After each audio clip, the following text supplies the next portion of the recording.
A man from a different planet. वाह वाह वाह वाह, ये है हिंदुस्तान की डोमिनेंस। इसे कहते हैं शेयर डोमिनेंस, इसे कहते हैं क्रिकेट, इसे कहते हैं छोटी टीमों को मरोड़ के, नसें तोड़ के, फाड़ फूड़ के फेंक देना।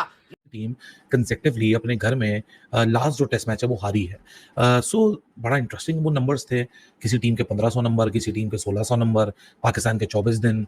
फिर एकदम से टॉप ऑफ द लिस्ट पे नजर गई, वहाँ है इंडिया 4302 रन। तो मैंने कहा यार इसके ऊपर बात करना बनती है, क्योंकि यहाँ सिर्फ it is not about the numbers only, इसके पीछे एक साइंस है, उस साइंस के ऊपर बात करना बनती है, उस सीक्रेट्स के ऊपर बात करना बनती है। क्योंकि हम तो महज ये सिर्फ एक ऐसे नंबर्स देख रहे हैं कि जो नंबर्स किसी भी टीम ने पिछले 150 साल में अपने नाम ही नहीं किए।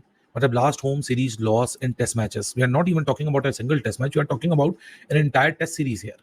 मतलब लास्ट 4302 दिन, मतलब इस तरह की डोमिनेंस तो ना साउथ अफ्रीका के पास थी, इस तरह की डोमिनेंस तो ना ऑस्ट्रेलिया के पास थी, ना इंग्लैंड के पास थी। यानी जिस भी टीम ने कोई भी क्रिकेट खेली है, उस तरह की डोमिनेंस इस तरह की किसी टीम ने एंजॉय नहीं की। क्योंकि इससे पहले का भी एक स्टैट है जहाँ रैंडमली आपको ये असेस आप कर लेते कि इंडिया पिछले 17 सीरीज से कंसेक्टिवली अपने घर में जीत रहा है, और पिछले 12.5 सालों में India haven't lost any kind of a test series at their home.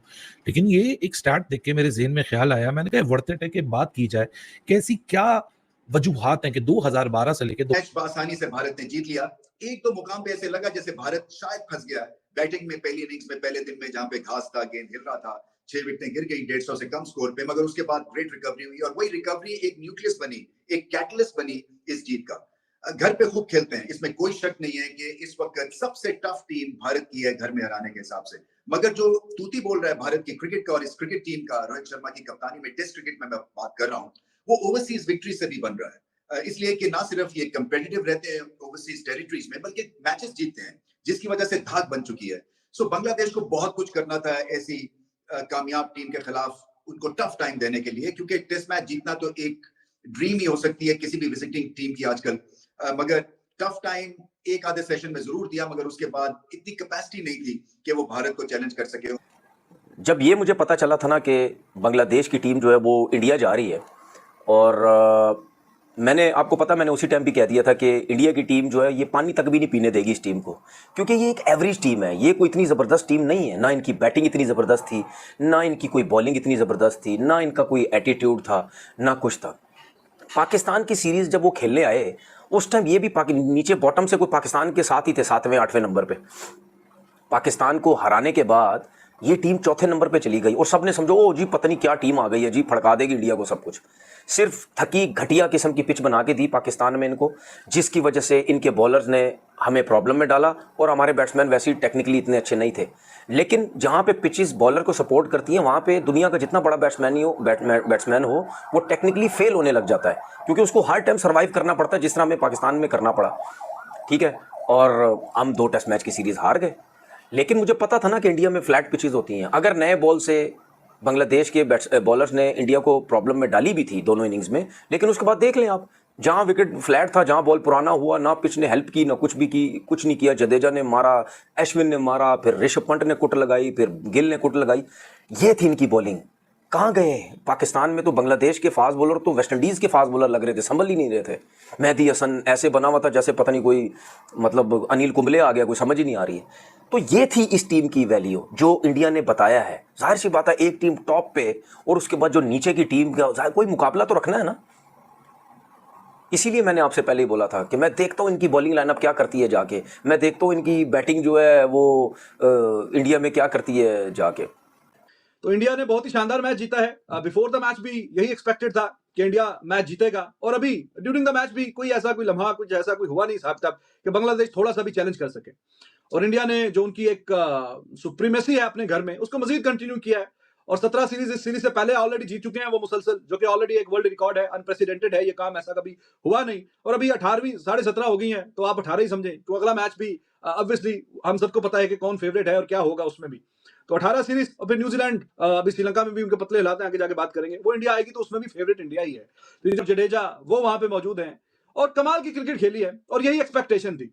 तो आप लोग जो तरस रहे थे रावलपिंडी क्रिकेट स्टेडियम में बैठ के कि ये लिटन दास आउट नहीं होता हमसे, ये मेहदी हसन मिराज हमसे आउट नहीं होता, और कुछ करो कोई आउट हो जाए, एक सेशन दूसरा सेशन, लंबी लंबी पार्टनरशिप, मजे बांग्लादेश के और पाकिस्तानी जो फैंस थे, जो आ ही नहीं रहे, आजकल क्रिकेट देखने आते नहीं है, वो भी वहां पे, और आप लोग भी मीडिया बॉक्स में आउट करवाने के कोई पढ़ के फूक रहे थे, लेकिन कुछ काम नहीं किया।